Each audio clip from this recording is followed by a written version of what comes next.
Muy buenos días, hombres, ¿cómo están? Qué gusto saludarlos en esta mañana y poder compartir con ustedes este tiempo de estudio y meditación de la palabra de Dios. Continuamos con esta serie Enfrentando mis gigantes. Espero que en el proceso de caminar y de estudiar la palabra de Dios hayas ya o estés identificando cuáles son aquellos gigantes que tienes que enfrentar día a día, que quizás estén robando de tu tiempo, de tu gozo.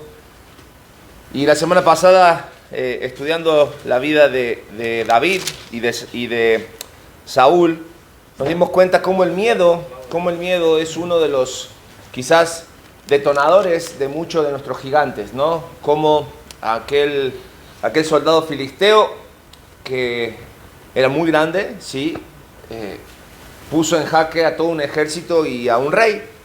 Y como donde decíamos la semana pasada, donde la gente ve un pastor, Dios ve un gran rey.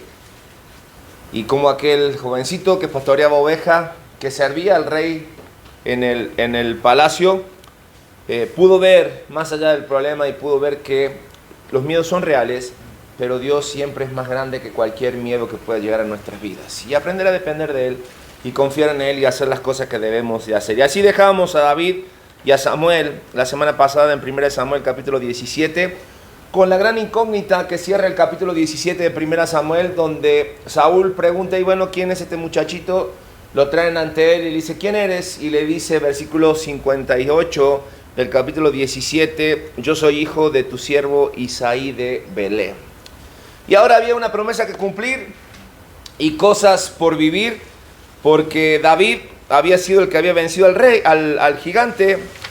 Y lo más interesante de todo esto al vencer el gigante era que, ¿se acuerdan? El rey había prometido eximirlo de impuestos, que se casaba con su hija y varias cosas que ahí estaban y a ver si se hacían realidad. Por lo pronto, David vuelve al palacio porque el rey decide de que ya no iba a estar yendo y viniendo a su casa, sino que ya se tiene que quedar instalado y le va a dar una posición dentro de sus cortesanos, su gente cercana. Dice el relato en 1 Samuel capítulo 18 que lo puso a cargo de personas que iba a estar David. Pero entonces, capítulo 18 de 1 Samuel, el día de hoy vamos a estar viendo este capítulo. Y quiero hacerte una pregunta antes de comenzar. ¿Te ha sucedido? Y esta es una pregunta con dos aristas de respuesta. ¿Te ha sucedido que has logrado la bendición de Dios en tu vida, ya sea en tus relaciones, en tu trabajo, en cualquiera de los aspectos de la vida, y ves que la gente a tu alrededor empieza a envidiarte o tenerte celo? ¿Sí lo has notado, que de repente ocurre eso?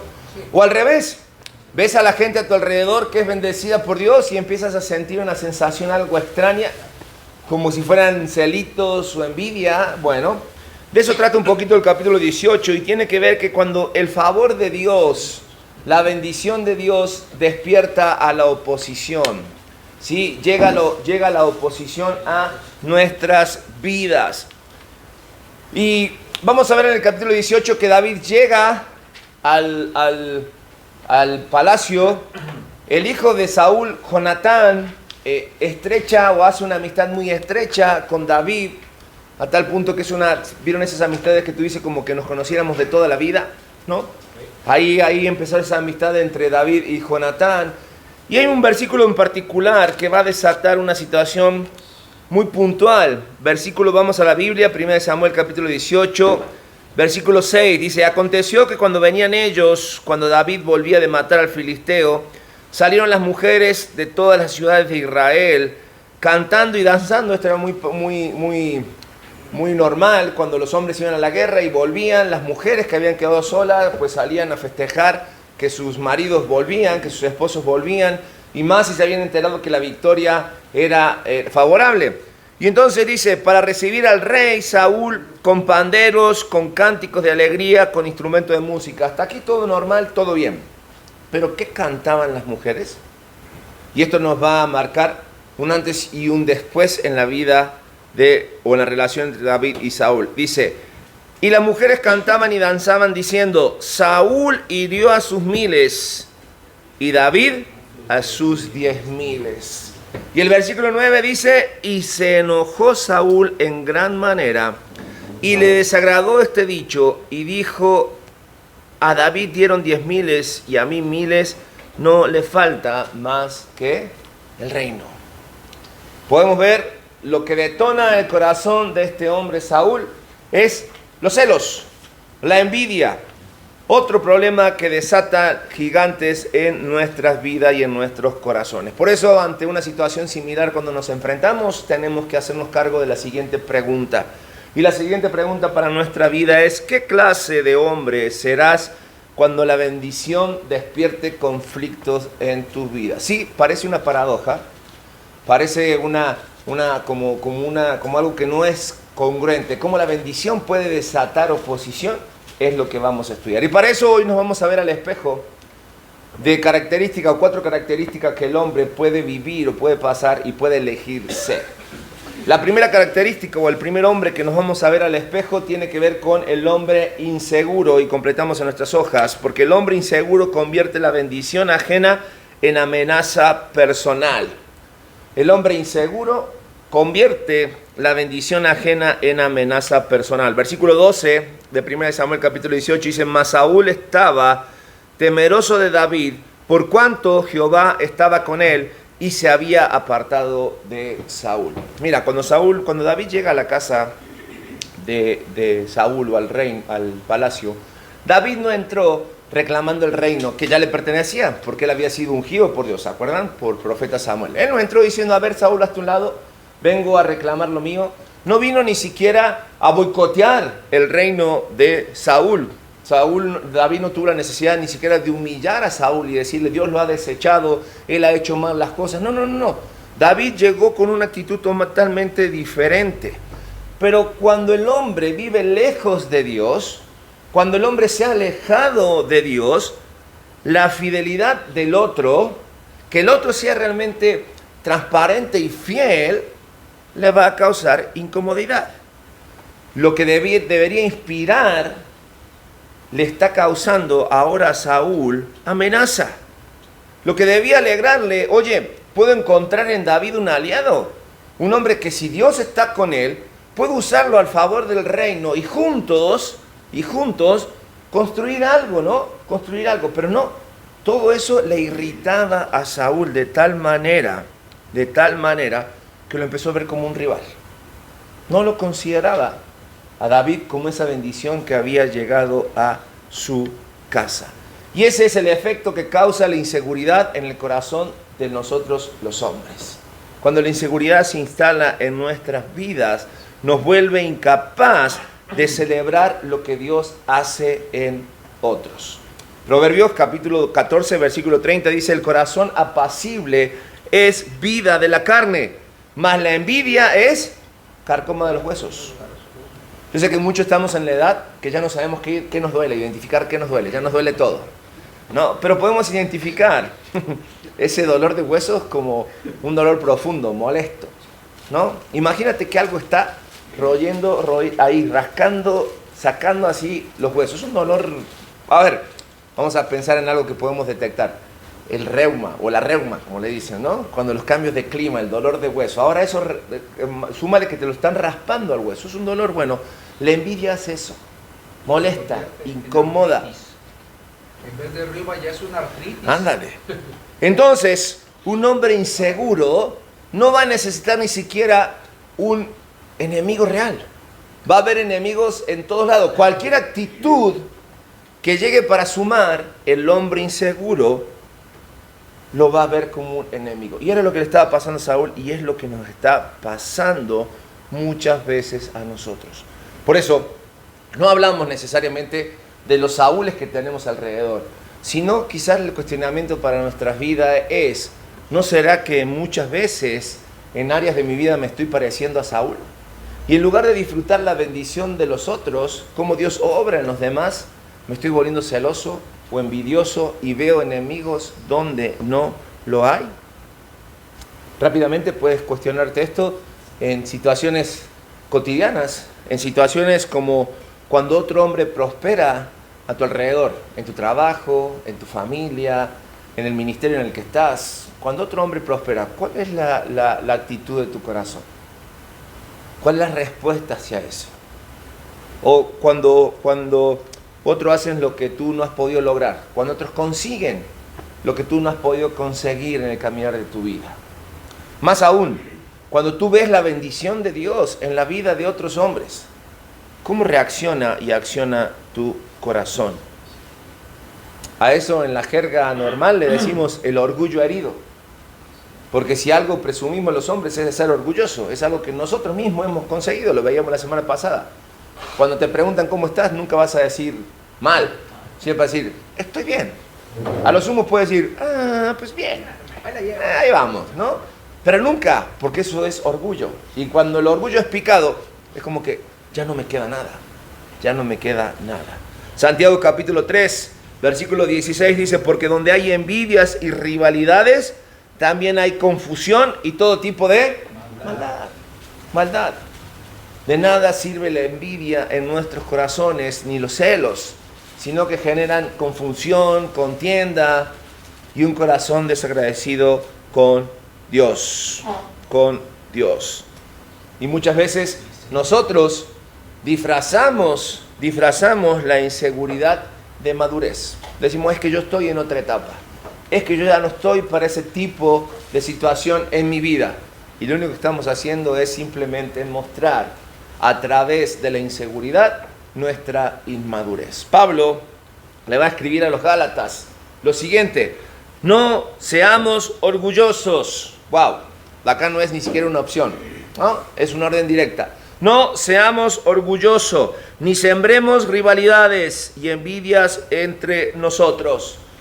Entonces podemos concluir acerca del hombre envidioso, que el hombre envidioso no discierne, no puede entender, no puede encontrar, no puede saber el favor de Dios en otros, sino que lo interpreta como una amenaza, como una amenaza. No solamente nos podemos ver al espejo del hombre inseguro, que podemos definirlo hoy como Saúl, pero también podemos vernos en el espejo del hombre íntegro, punto número 2, hombre íntegro,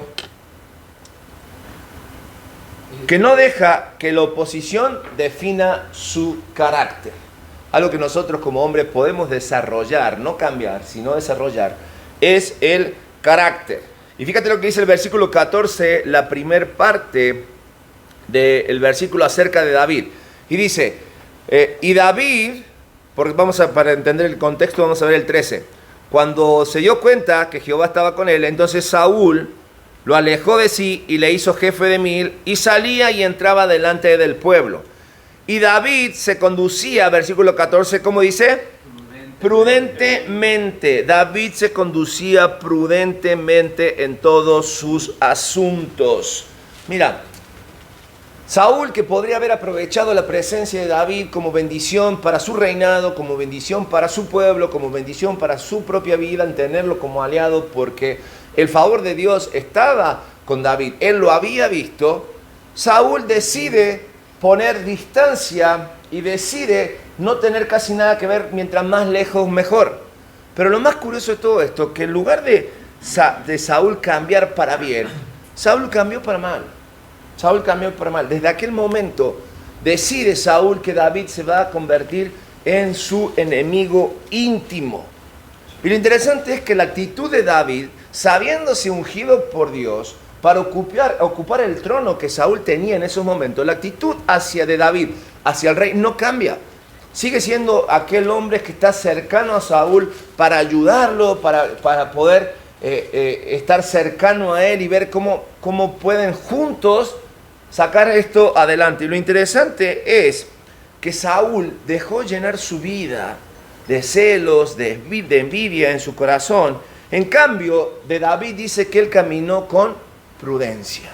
Con prudencia. Algo muy importante y algo que realmente cada hombre debe aprender a hacer. Caminar con prudencia. Eso hacía que David siguiera siendo fiel a Saúl, aun cuando Saúl se volvió totalmente hostil contra él. Vamos a ver que Saúl empieza a responder con violencia a David, pero David se va a mostrar y va a seguir siendo un hombre íntegro. La oposición es real, David la está viviendo. Y en nuestras vidas la oposición también es real. Pero toda oposición tiene un propósito. La oposición revela quién soy. La oposición revela quién eres. Y esto es lo que está pasando con David. A mayor oposición, mayor prudencia, mayor integridad. Qué interesante, ¿no? Qué interesante cuando yo puedo verme al espejo de un hombre íntegro. Ser consciente de que los gigantes son reales, ser consciente de que los enemigos son reales, y aún así, en medio de lo que todo parece ir en contra de mí, conspirar contra mí, puedo andar y debo andar en integridad. Y este debe ser el desafío, hombres, para cada uno de nosotros. Aquellos que nos llamamos piadosos, aquellos que hemos sido encontrados por Jesucristo, transformados por el amor de Dios en nuestras vidas, no debemos dejarnos llevar por la carnalidad que aún vive en nosotros. Sí, porque trato de ponerme por un momento en la vida de David y yo no lo veo a David con su aureola aquí en la cabeza, ¿me entiendes? Quizás emanando paz toda la vida, sino que también lo veo quizás en conflictos consigo mismo, deseando cosas en su corazón, pero toda esa carnalidad, banalidad de la vida, él lo somete a la obediencia a Dios y puedo ver su carácter y entender que él ve más allá de lo que está viviendo en ese momento. Y es interesante porque el apóstol Pablo le va a escribir algo muy similar a los romanos que llega a nuestras vidas. Y en Romanos capítulo 12, versículo 21 dice que no dejemos que el mal nos venza, sino que el mal lo debemos vencer ¿con quién? ¿Con qué? Con el bien. Y suena una frase motivadora, una frase que empuja. Pero en el día a día, ¿cómo vencemos nosotros al mal en nuestras vidas? El mal es una realidad como la oposición lo es. Así que cada uno de nosotros, si no podemos, y es una realidad porque no controlamos cómo nos tratan, sí podemos decidir y controlar cómo vamos a responder. Y eso es una verdad para cada uno de nosotros hombres.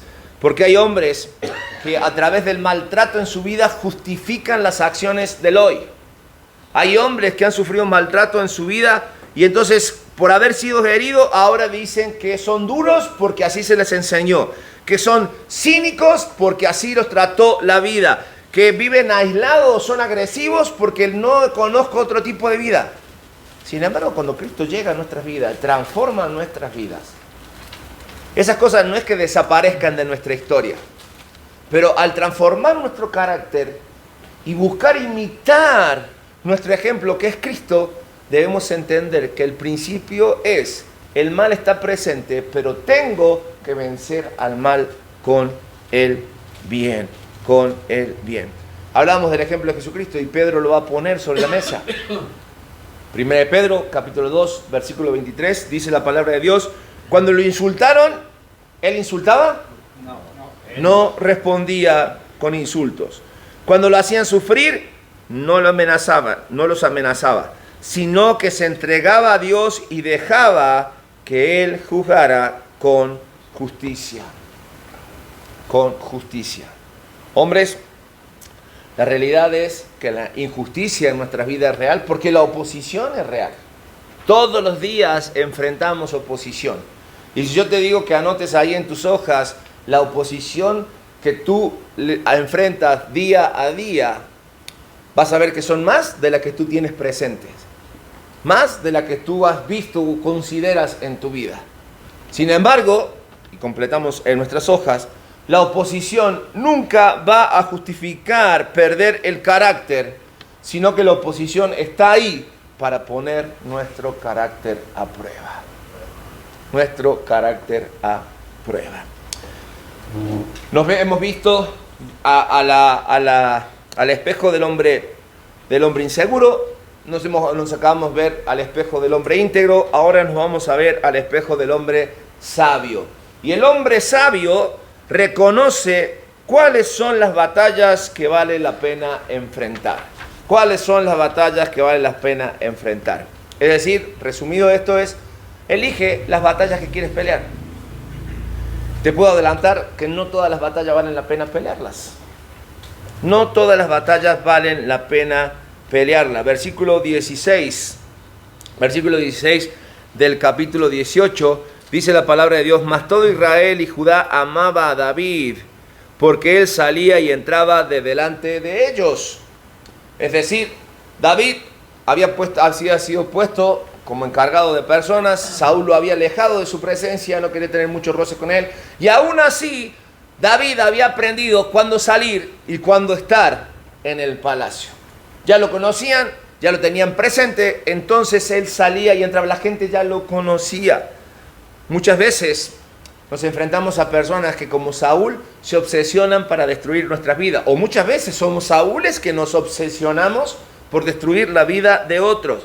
Pero David se ocupaba en lo que tenía que ocuparse, que para él era importante, en su llamado.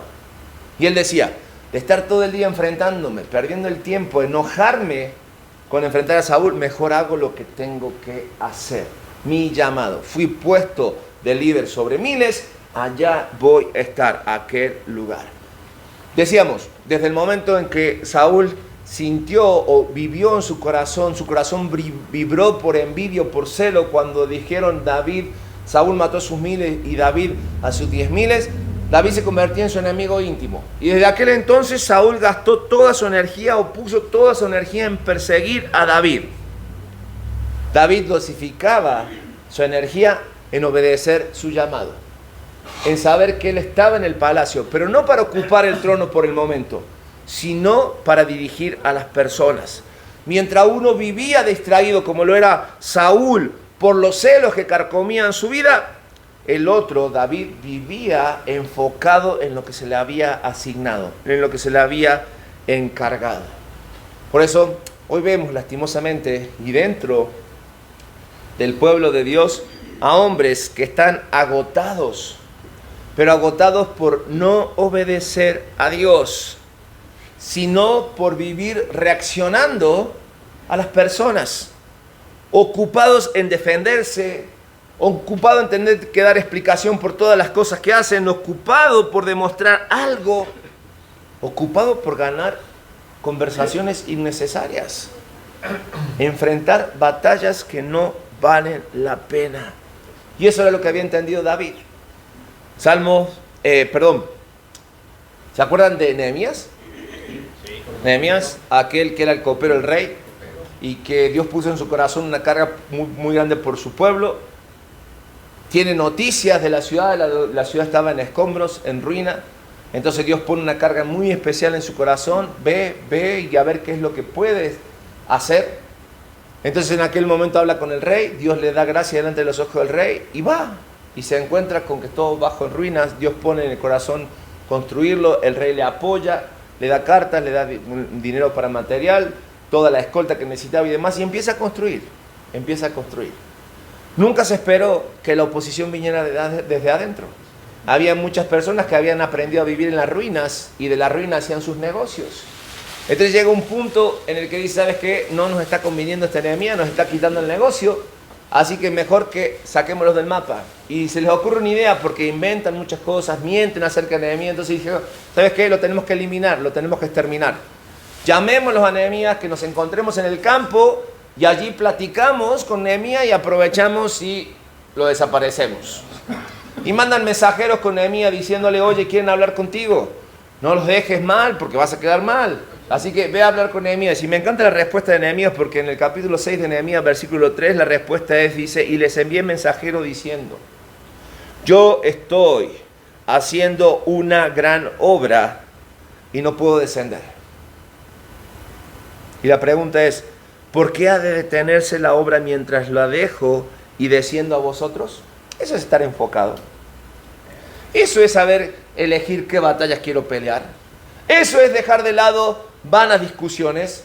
Eso es saber que no tengo que a todo el mundo darle explicaciones, ni tampoco tengo que satisfacer los deseos de todas las personas que están a mi alrededor. Eso es lo que Dios espera. Hay hombres que se pasan toda la vida peleando batallas sin sentidos, batallas que no deberían haber elegido pelear.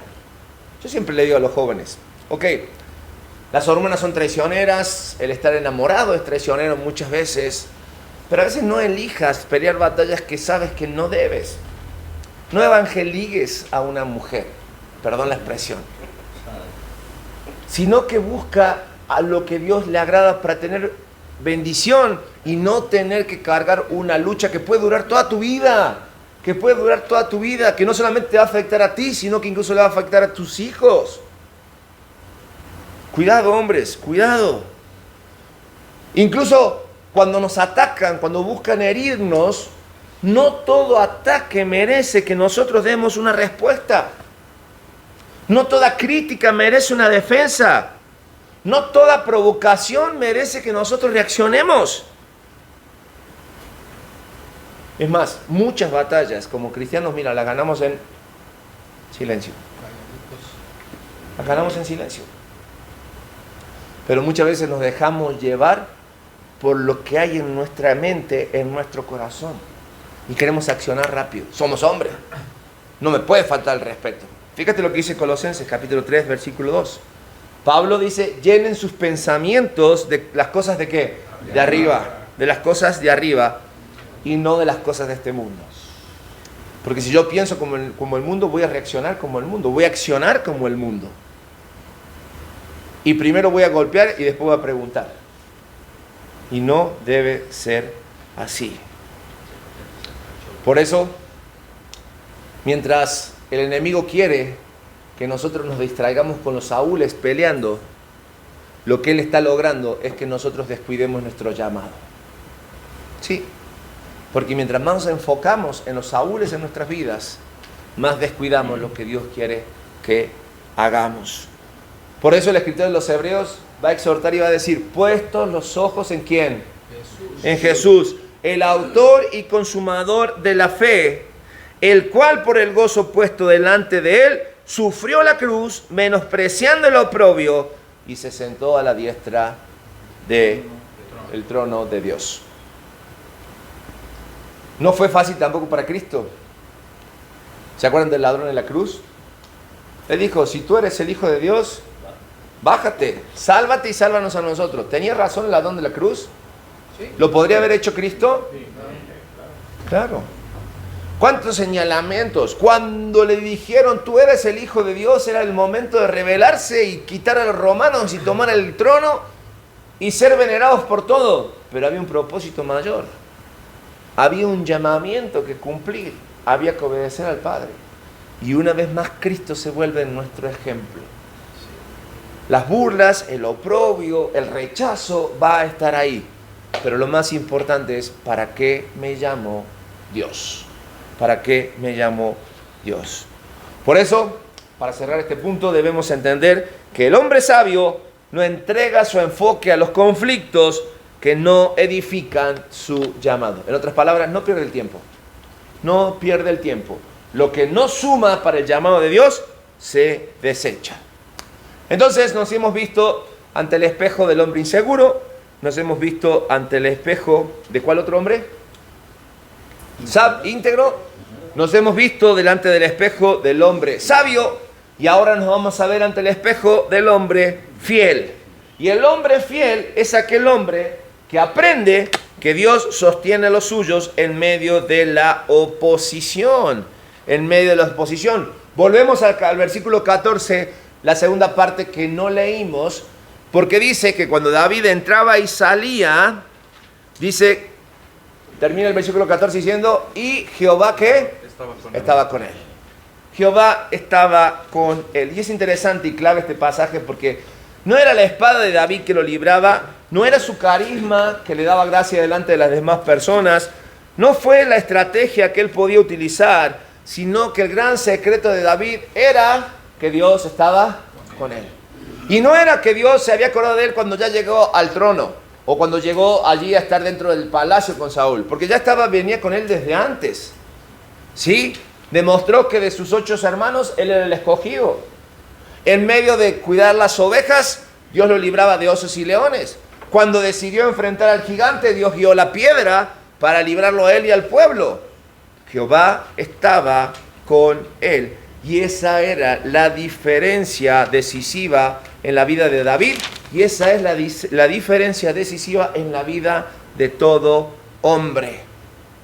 David no sobrevive por ser el más fuerte, sino que David permanece y permanecía porque Dios estaba con él.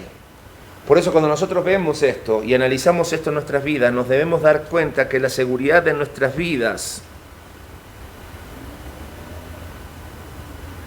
está en saber que Dios no me abandona. Está en tener claro que Dios no me abandona. Fíjate lo que escribió David en el Salmo 27, versículo 1. Jehová es mi luz y mi salvación. Por lo tanto, ¿qué dice? ¿De quién temeré? Jehová es la fortaleza de mi vida, ¿de quién he de atemorizarme? No está diciendo, ya no tengo temor o ya no me voy a atemorizar, sino que está diciendo, ¿de quién? Él es consciente de que los problemas están, la oposición está, los gigantes son reales.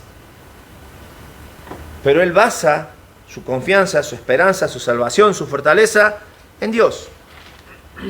Así que, hombres, cuando nosotros pensamos en estabilidad, nuestra estabilidad no debe depender de quién nos aprueba, de quién nos reconoce, no debe depender de quién me aplaude, de quién me entiende, ni siquiera de quién esté conmigo acompañándome a mi alrededor. Debe depender de Dios estando conmigo.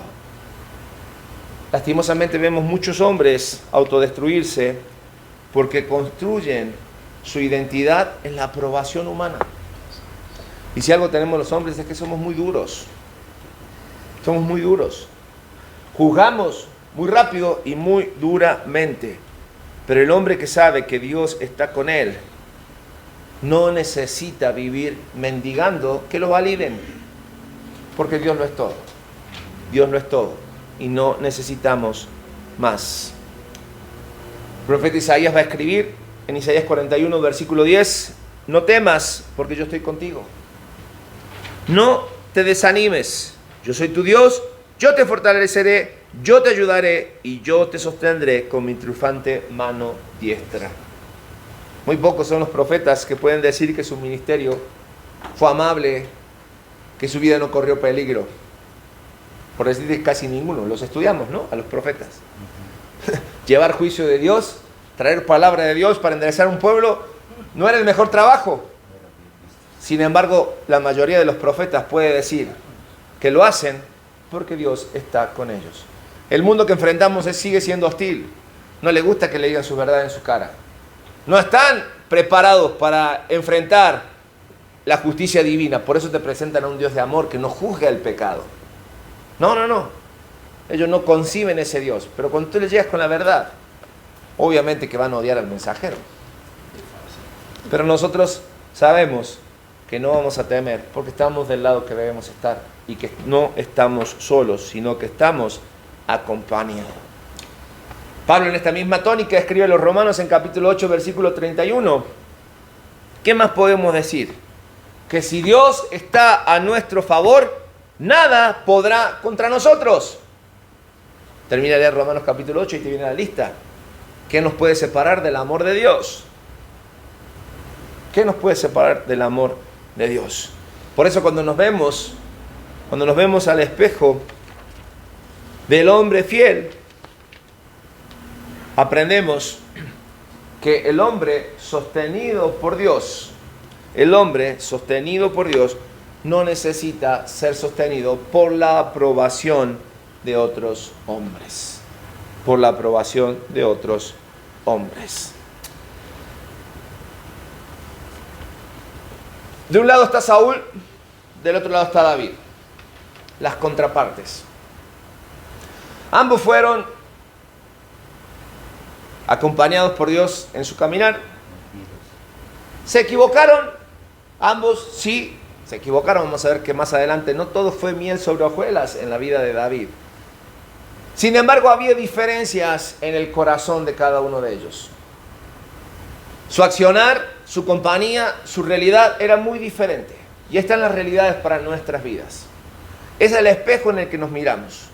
Muchas veces señalamos los Saúles en nuestras vidas, pero cuando nos miramos al espejo cada día, y hablo del espejo de la palabra de Dios, ¿qué denuncia la palabra de Dios en nuestros corazones? ¿Denuncia a los Saúles a nuestro alrededor? ¿O denuncia que en nuestro corazón hay muchas características de Saúl? No vengo aquí a juzgar, pero sí vengo a animar y a exhortar a que cada uno de nosotros seamos sinceros a la hora de obrar y actuar en nuestras vidas, de responder a nuestro llamado. Hay días que somos Saúles, hay días que somos Davides. No podemos andar así. Necesitamos realmente, definitivamente. Por eso la pregunta al principio es, ¿qué tipo de hombre soy cuando llega la bendición? Pero también, ¿qué tipo de hombre soy cuando llega la presión a mi vida? Porque esa es una realidad. Si bien David no fue perfecto, pero él se mantuvo fiel. Él se mantuvo fiel. Y esa fidelidad mostró algo muy poderoso, que es que el hombre que camina con Dios puede soportar la oposición. Y es una gran realidad. Una gran realidad. ¿Cuántas lanzas no tuvo que esquivar David? ¿Cuántos kilómetros no tuvo que correr por su vida? ¿Cuántas noches en velas, sabiendo que su vida corría peligro? Y muchas veces tenemos que ser conscientes que no solo el problema es que sufrimos bajo la persecución, bajo la mirada de Saúles, sino que también muchas veces nos convertimos en Saúles. Envidiosos, inseguros, orgullosos y todos los osos que quieras ponerles. Todos los osos que quieres ponerles a tu vida. Pero quizás llegas a este punto y te das cuenta de que estás cansado de ser así, que ya no quieres más de esto en tu vida. Déjame decirte que hay un rey que puede cambiar eso en nuestras vidas. Un rey que es sobre todo, un rey cuyo reino es eterno. Un rey que estuvo en este mundo, que caminó entre los hombres, que padeció lo mismo que tú y yo hemos padecido, y que sabe que nada que hagamos por nuestra propia fuerza puede reconciliarnos con Dios. Un rey que decidió ser obediente a su llamado. Y del rey que te estoy hablando es de Jesucristo, que en obediencia a su Padre dejó la gloria eterna, tomó forma de hombre, se humilló siendo un siervo y se fue y entregó su vida en la cruz. Y allí murió. Pero el relato dice que también resucitó. Y resucitó para hacer nuevos hombres. Hombres que ya no tengan que compararse, hombres que ya no tengan que ser inseguros, hombres libres de celo, hombres capaces de obedecer en integridad, que solo tienen que reconocer su incapacidad delante de Dios, que son pecadores, y entregar su vida al llamado de Cristo. Y quizás esa sea la solución para muchos de los que están hoy aquí. Que Cristo no es el Señor y el Rey de sus vidas. Que Cristo no es el Señor y el Salvador de su vida. No importa por cuántos años haya sido como Saúl, Dios lo quiere y lo puede perdonar. Lo que Él quiere hacer en tu vida y en mi vida es formar el hombre que debe aprender a vivir como David vivió. Por eso la conclusión para nosotros en esta hora es: cuando Dios está contigo, no necesitas vivir reaccionando como Saúl, necesitas seguir obedeciendo al Rey. Al Rey. Vamos a orar, hombres. Señor, reconocemos que es difícil ser hombre. Sin embargo, sabemos que contigo y en ti podemos encontrar el camino por el cual debemos de andar. Padre Santo, hoy queremos renunciar a aquellas cosas que nos alejan de ti, que nos alejan de nuestro propósito. Queremos pedirte perdón por nuestros pecados. Queremos concentrarnos y centrarnos en lo que es importante: la persona de Cristo en nuestras vidas, el llamado que tenemos como hombres. Señor, sabemos que en este mundo vamos a enfrentar gigantes, vamos a tener que esquivar lanzas, vamos a tener que enfrentar a muchos Saúles en nuestras vidas, pero si tú estás con nosotros, Señor, ¿quién contra nosotros? No permitas que nuestro corazón se llene de envidia, de celos. No permitas que Saúl se apodere de nuestros corazones, sino ayúdanos a entender que tú quieres que vivamos en fidelidad a ti todo el tiempo, sabiendo de que en ti está la victoria y que en Cristo está el ejemplo que nosotros debemos seguir. Ayúdanos, Señor, a seguir andando este camino, haciendo lo que debemos hacer, honrándote en todo. En nuestra oración, y la hacemos en el nombre de Cristo Jesús. Amén y